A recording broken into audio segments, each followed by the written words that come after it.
بسم اللہ الرحمن الرحیم۔ السلام علیکم بردرز اینڈ سسٹرز، کیسے ہیں آپ سب لوگ؟ آئی ہوپ کہ آپ کے رمضان بہت اچھا گزر رہا ہوگا اور آپ ایک صحت مند زندگی گزار رہے ہوں گے۔ چھٹا روزہ میری طرف سے بہت بہت مبارک ہو آپ کو۔ تو جیسے کہ میں نے آپ کو پہلے بھی بتایا تھا کہ اس بابرکت مہینے میں ہم اچھی باتیں ہی کریں گے، اور میں آپ کو جو انفارمیشن مجھے ملے گی اسلامی پوائنٹ آف ویو سے وہ میں آپ سے بھی شیئر کروں گی۔ تو آج کا جو ہمارا ٹاپک ہے وہ ہے معرفت الہی۔ جب ہم اپنے دین کی بات کرتے ہیں تو سب سے پہلے یہی جو ٹاپک ہے وہ ہمارے دماغ میں آتا ہے کہ اللہ کو کیسے پہچانیں اور اللہ کی معرفت کو کیسے حاصل کیا جائے۔ تو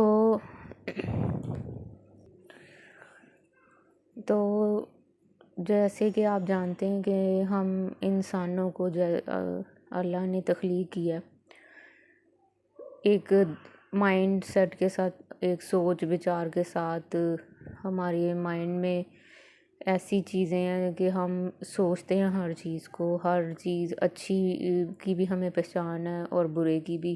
قدرتی طور پہ ہی اللہ تعالیٰ نے ہمارے اندر یہ ایلیمنٹ رکھا ہے کہ ہم اچھی باتوں کو بھی پہچان لیتے ہیں، بری چیزوں کو بھی پہچان لیتے ہیں، اور ہمارے لیے کیا اچھا ہے اس کو بھی جانتے ہیں۔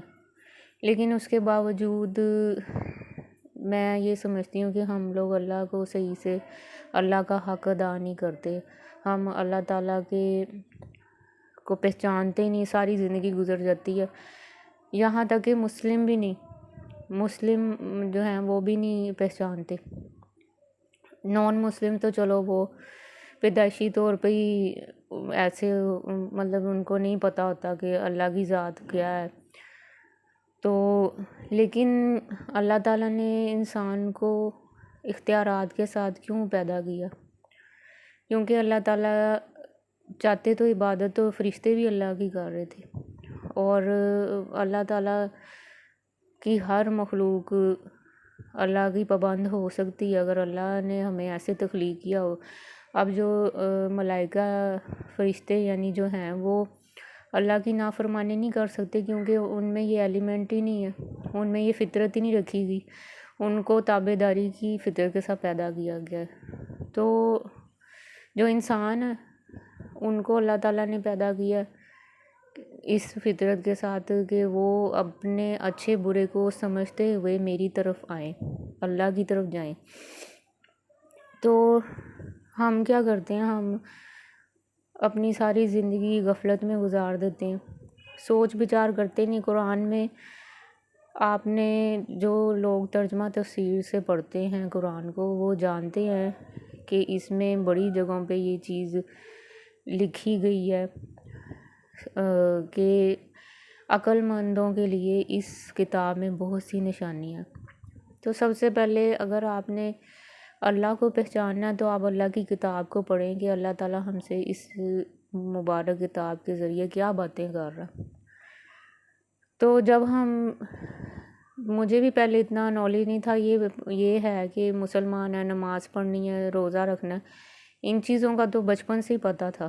لیکن آپ ایک ہوتا نا، میں آپ کو نہیں جانتی، آپ مجھے نہیں جانتے، یا ہم کسی کو جب تک جانتے نہیں ہیں ہم اس کے ساتھ ایک بانڈنگ نہیں بنا پاتے، ایک ریلیشن شپ نہیں بنا پاتے جب تک ہم ایک دوسرے کو سمجھیں نا۔ تو ہم اللہ تعالیٰ کو جب تک سمجھیں گے نہیں، اس کو جانیں گے نہیں کہ وہ کیا ہے، تو کیسے ہم اس سے محبت کر سکتے ہیں؟ ہماری محبت اسی ٹائم گہری ہوگی نا جب ہم اس کو پہچانیں گے۔ تو جو مین سورس ہے وہ ہے قرآن میں بہت سی چیزیں آپ کو ایسی ملتی ہیں کہ آپ کو حیرانی ہوتی ہے کہ یار 1400 سال پہلے یہ چیزیں کیسے مطلب آ گئیں، جو اب سائنس جو ہے اس کو بتا رہی ہے، ایجاد ڈسکوریز نئی نئی جو ہو رہی ہیں۔ تو 1400 سال پہلے یہ سب کچھ کیسے پتہ تھا؟ تو کیونکہ اللہ نے یہ چیزیں بنائی ہیں، اور اللہ کو نہ پتہ ہو یہ کیسے ہو سکتا ہے؟ میرا آج جو کوشچن ہے وہ نان مسلم سے بھی ہے کہ پلیز آپ لوگ کیوں نہیں قرآن کو پڑھتے، یہ پوری کائنات کو کیوں نہیں دیکھتے آپ؟ ایک سسٹم جو چل رہا ہے یونیورسل، جو پورا ہمارا سسٹم چل رہا ہے وہ کس طرح چل رہا ہے اور کس بیس پہ چل رہا ہے، ایسے تو نہیں چل سکتا نا بغیر کسی کے آرگنائز کیے ہوئے۔ ایک آفس، ایک گھر آرگنائز کیے بغیر نہیں چلتا۔ عورتیں گھر کو لے کے چلتی ہیں آرگنائز کر کے، مرد باہر اپنا کام کر کے لائف کو چلاتے ہیں۔ تو ایک سسٹم جب ایک ہمارے چھوٹے چھوٹے گھروں کا جو سسٹم ہے وہ بغیر ہماری آرگنائز کیے نہیں چل سکتا، تو اتنی واسٹ یونیورس ہے، آپ کیسے سوچ سکتے ہیں کہ وہ کسی خدا کے بغیر چل رہی؟ اور نان مسلمس کا یہ کنسیپٹ ہے کہ بہت سارے خدا ہیں، کوئی بارش کا خدا ہے، کوئی اناج کا دیوتا ہے، تو کوئی سورج بھی دیوتا کہ وہ ہمیں گرمی دیتا۔ تو کیسے وہ ہو سکتا ہے؟ وہ ایک ساکت چیز ہے، وہ اللہ کے حکم سے نہیں چل سکتی۔ کوئی بھی چیز ہے، وہ آپ سوچیں تو صحیح کہ ایک اگر بہت سارے خدا ہوتے تو یہ سسٹم تو تباہ ہو جاتا۔ ایک کہتا میں نے ایسے کرنا ہے، ایک کہتا میں نے ایسے کرنا ہے۔ ایک ملک کو بھی ایک ہی حکمران چلاتا ہے نا، باقی تو سب اس کے نیچے ماتحت ہوتے ہیں نا اس کے۔ تو آپ اونٹ کی تخلیق کو دیکھیں کہ اونٹ کس طرح بن رہا ہے۔ اللہ نے اس کو اس کے انوائرمنٹ کے حساب سے پیدا کیا کہ وہ کئی دنوں تک پانی نہ پی کے بھی گزارا کر سکتا ہے، اور مطلب وہ صحرا میں وہ رہتا ہے، اس کے مطابق اس کی جو باڈی ہے وہ رسپونڈ کرتی ہے اپنے انوائرمنٹ کے حساب سے۔ تو یہ کیسے ہو گیا؟ اگر ایتھیس کہتے ہیں کہ خدا کا نام ہی نہیں ہے، تو وہ یہ نہیں سوچتے کہ کس طرح یہ بن گئی چیزیں، اونٹ کیسے بن گیا، پھر گائے دودھ کیسے دیتی ہے۔ انسان اپنے اندر اگر دیکھے نا، سب سے بڑا تو انسان ایک معجزہ ہے اللہ کا، کہ ایک کرشمہ ہے کہ ہم آنکھوں سے دیکھتے کیسے ہیں، ہم سوچتے کیسے ہیں۔ یہ خود سے تو نہیں ہو سکتا نا، اتنی مخلوقات خود سے کیسے بن گئی؟ آخر ان کے پیچھے کوئی ذات ہے جو ان کو چلا رہی ہے، ان کو دیکھ رہی ہے۔ تو ہم یہ کیسے سوچ سکتے ہیں کہ یہ چیزیں بغیر کسی آنر کے چل رہی ہیں؟ ہر چیز کا ایک سسٹم ہوتا ہے۔ کتاب قرآن آپ پڑھیں، اس میں 2 دریاؤں کے تقسیم ہونے کا قصہ آیت ہے کہ 2 دریاؤں کو ایک آر بنا کے الگ کر دیا گیا۔ تو وہ کیسے ہو گئی الگ؟ کیا یہ سب کچھ خود ہی ہوتا گیا؟ خود ہی ایک بغیر کسی کے بنائی آرگنائز چیزیں چل رہی ہیں، اور جس دن یہ حکم اللہ کا ہو جائے گا یہ سب کچھ تباہ ہو جائے گا۔ اور یہ تو سائنس بھی مانتی ہے کہ ایک دن ایک ایٹم نے فنا ہو جانا ہے، ختم ہو جانا ہے۔ تو میرا آپ سے یہی ریکویسٹ ہے کہ آپ اپنے باہر کیا دیکھنا، آپ اپنی انٹرنل باڈی کو دیکھیں۔ برین ہے، ہارٹ ہے، وہ چیزیں ہیں جو ہمیں سانس لینے میں مدد کرتی ہیں، ہمیں زندہ رہنے میں مدد کرتی ہیں، ہمیں سوچنے میں۔ تو یہ سب کچھ ایک انسان اپنے اندر ہی نہیں جان سکتا، اپنے اندر کو پہچان کے ہی اللہ کو آپ ایمان لے آئیں گے کہ یار ہم کیسے انکار کر دیں کہ ہم بغیر کسی خدا کے اس دنیا پہ آئے ہیں، یہاں ہمیں کسی نے بنایا نہیں ہے، ہم تو خود ہی سے ایک مونکی تھے اور ہم بندروں کی نسل میں سے بن گئے ہیں۔ تو یہ تو سب بے وقوفی کی باتیں ہیں، اور میں تو اس بات پہ حیران ہوتی ہوں کہ اتنے پڑھے لکھے لوگ، چاہے ویدر دے آر مسلمز اور نان مسلمز، وہ اتنی سمجھ رکھتے ہوئے، اتنا نالج رکھتے ہوئے وہ یہ چیز کیوں نہیں پہچانتے کچھ؟ اور جو نان مسلمز ہیں، جو اپنے ریلیجیس میں ہیں، ان کو پتہ ہے، میری اکثر سوشل میڈیا پہ کومنٹس چلتے ہیں کو ڈبیٹ ان کے ساتھ نا نان مسلمس کے ساتھ، اینڈ پہ وہ یہی کہتے ہیں کہ ریلیجین تو ایک مین میڈ چیز ہے۔ ان کو پتہ ہے کہ ہمارا جو دین ہے نا، جو انہوں نے کریٹ کیا ہوا اپنا ریلیجن، وہ مین میڈ ہے۔ ایک خود ہی سے مورت کو بنا کے وہ پوج لیتے ہیں۔ کیسے پوج لیتے ہیں؟ مطلب وہ ایک چیز جو آپ کے ہاتھوں سے بنی ہے وہ آپ کا خدا کیسے ہو سکتی ہے؟ خدا تو بے نیاز ہوتا ہے، خدا کی تو مثال ہی کوئی نہیں ہوتی۔ جس کو بنانا پڑے وہ خدا نہیں ہوتا، جس نے ہمیں بنایا وہ خدا ہے۔ تو میں سمجھتی ہوں کہ ہمیں سوچ بچار کر کے پھر اللہ کی طرف جانا چاہیے، اور بہت سی چیزوں میں ایک دانے، ایک بیج سے پوری فصل کیسے تیار ہو جاتی ہے، ایک پودا کیسے نکل آتا ہے۔ اور جب ہم مریں گے تو میں قرآن میں پڑھا تھا کہ ہماری جو ریڑھ کی ایک ہڈی ہے سب سے نیچے والی، وہ ٹیل بون جس کو کہتے ہیں، وہ باقی رہ جائے گی قبر میں، اور وہ سب انسانوں کی جب جتنے بھی اب تک آئے ہیں ان کی باقی ہے، اور وہ کبھی ختم نہیں ہوگی۔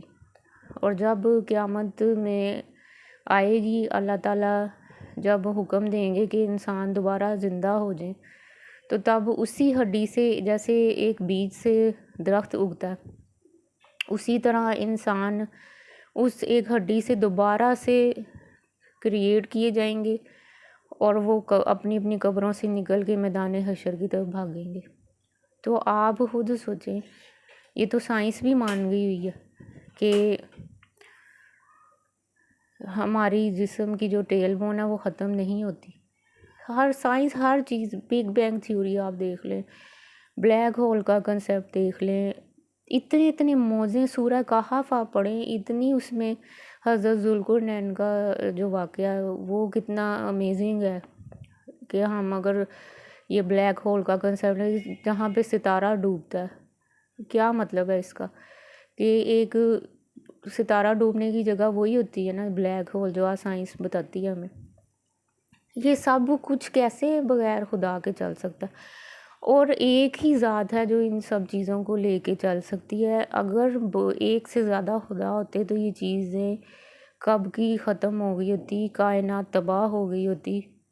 تو پلیز اس چیز کو آپ سوچیں، سمجھیں، اور یہ ٹاپک بہت وسیع ہے اور میں اس کو بیان نہیں کر پاؤں گی تھوڑے سے الفاظوں میں۔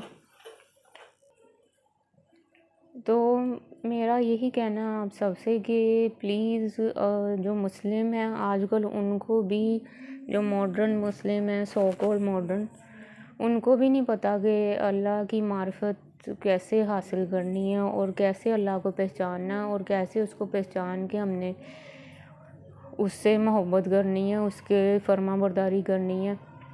تو جب ہم دین کو اور اللہ کی ذات کو پہچانتے ہیں تب ہی ہم اس کی طرف زیادہ اچھے طریقے سے مطلب اس کی طرف جا سکتے ہیں، عبادت کر سکتے ہیں۔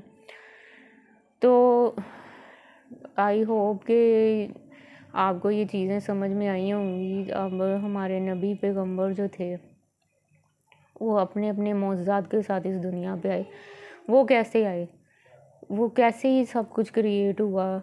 آپ تھوڑا سا سوچ بچار تو کریں، ایک بچہ دنیا پہ کیسے آتا ہے؟ جانور کا بچہ تو اتنی کمپلیکیشن سے نہیں دنیا پہ آتا، مطلب وہ تو جنگل میں ہی اپنے بچے کو جنم دے، لیکن انسان کے بچے کو دنیا پہ لانے کے لیے فل میڈیکل ٹیم ہوتی ہے۔ یہ سب کچھ کیسے، مطلب اللہ نے جانور کو اس کی انوائرمنٹ کے مطابق ڈھال دیا، انسان کو انسان کے مطابق، کہ انسانیت کو کیوں یہ سب چیزوں کی ضرورت ہے، کہ انسان ایک دوسرے کا کتنی کی ہیلپ کرتے ہیں، اللہ تعالیٰ یہ دیکھنا چاہتا ہے۔ اور اللہ کو یہ چیز بہت پسند ہے کہ میرا بندہ مجھے پہچانے اور پھر میری طرف آئے۔ لیکن میری بعض اوقات کسی نان مسلم سے بات ہوتی ہے سوشل میڈیا کے تھرو، تو they are blind in their beliefs, اور اگر ان کو بتایا بھی جائے تو وہ وہ آیت ہے نا سمن بکمن امیون فاہم لا یرجعون، کہ ان کی آنکھوں، دلوں اور کانوں پہ مہر لگ چکی ہے کہ یہ لوگ کچھ بھی نہ دیکھ سکتے ہیں نہ سن سکتے ہیں. مطلب کہ اگر ان کی بات سامنے حق بات رکھی بھی جائے تو وہ اس چیز کو ڈینائی ہی کریں گے، جبکہ وہ دل میں یہ چیز جانتے ہیں کہ Islam is a true religion and other religions are man made not Islam. یہ دین ایسا جو اوپر سے آیا ہے. بٹ افسوس کی بات ہے، ہمارا کام ہے دعوت اسلام کی دعوت دینا. اگلا قبول کرے یا نہ کرے، اللہ کا بھی حکم ہے کہ آپ میرا پیغام دوسرے تک پہنچا دیں، باقی ہدایت دینا میرا کام ہے، آپ کا نہیں ہے. تو آئی ہوپ کہ زیادہ سے زیادہ لوگوں کو ہدایت ملے، اور ہمارے جو آج کل کے مسلمان ہیں وہ بھی زیادہ مغربی ویسٹرن کلچر کو اپناتے جا رہے ہیں، اور جو نیو جنریشنز ہیں ان کو تو اسلام کا ABCD بھی نہیں پتہ. یہ افسوس کی بات ہے کہ بینگ اے مسلم بھی آپ لوگوں کو یہ چیزیں نہیں پتہ جو ہونی چاہیے. تو یہ قرآن صرف عربی پڑھنے کا نام نہیں ہے، قرآن کو آپ ترجمے تفسیر سے پڑھیں، پھر آپ کو پتہ چلے گا کہ یہ ہم سے کیا کہہ رہا ہے. اور جب تک ہم سمجھیں گے نہیں، ہم اس کو عربی میں پڑھنے کا صرف کوئی فائدہ نہیں ہے. سو پلیز اس رمضان میں آپ قرآن کو پڑھیں، ترجمے تفسیر کے ساتھ پڑھیں، تاکہ آپ کو اللہ سے محبت ہو، اللہ کی قرب حاصل ہو، اور اللہ سے کو بہتر طور پہ آپ جان سکیں کہ ایک اتنی شاندار شانوں والی ذات کو ہم اگنور کر کے اس فانی دنیا کے پیچھے چل پڑے ہوئے ہیں، اور اس فانی دنیا کو ہی اپنا سب کچھ سمجھ بیٹھے ہوئے ہیں. اور یہاں پہ ہم کچھ بھی حاصل کرنے کے لیے کسی بھی حد تک چلے جاتے ہیں. تو آئی ہوپ کہ ہم اس رمضان میں کچھ اچھا سیکھیں، اور میری وجہ سے اگر کوئی 1-2 لوگ بھی اگر اس چیز کو فالو کر لیتے ہیں تو میں اپنے آپ کو بہت لکی سمجھوں گی. So I hope you like my video. ملتے ہیں نیکسٹ ویڈیو میں. ٹل دین اللہ حافظ.